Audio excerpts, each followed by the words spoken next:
نحمده ونصلي على رسوله الكريم اما بعد فاعوذ بالله من الشيطان الرجيم بسم الله الرحمن الرحيم اللهم صل على محمد وانزله المقعد المقرب عندك يوم القيامة بسم الله الرحمن الرحيم۔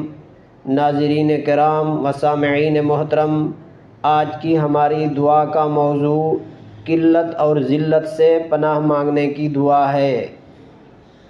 دعا شروع کرنے سے پہلے اگر آپ آج ہمارے اس چینل پہ نئے آئے ہیں تو آپ چینل کو سبسکرائب بھی کر دیں، اور اگر آپ ہمیں فیس بک پہ دیکھ رہے ہیں تو اس پہ ہمارے اس پیج کو بھی فالو کر دیں تاکہ ہماری ہر آنے والی نئی ویڈیو آپ تک پہنچ سکے۔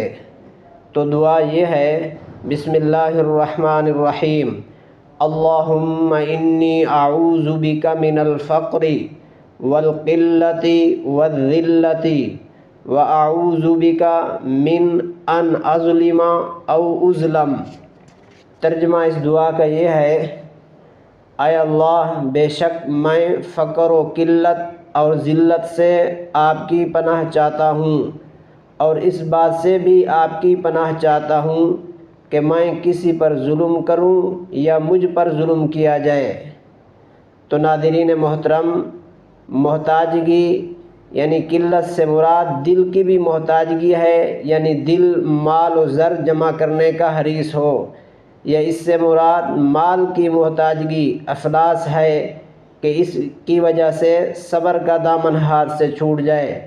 لہذا حقیقت تو یہ ہے کہ آپ صلی اللہ علیہ وسلم نے محتاجگی کے فتنے سے پناہ مانگی، خواہ وہ دل کی محتاجگی ہو یا مال کی۔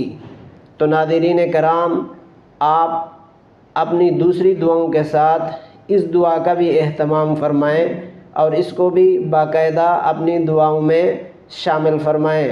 اور آخر میں آپ سے درخواست ہے کہ آپ اس ویڈیو کو آگے شیئر کریں، کیونکہ ہر اچھی بات صدقہ ہوتی ہے۔ آپ بھی اور صدقہ کا ثواب ہوتا ہے تو آپ بھی اس صدقہ میں شامل ہو جائیں۔ وآخر دعوانا ان الحمد للہ رب العالمین۔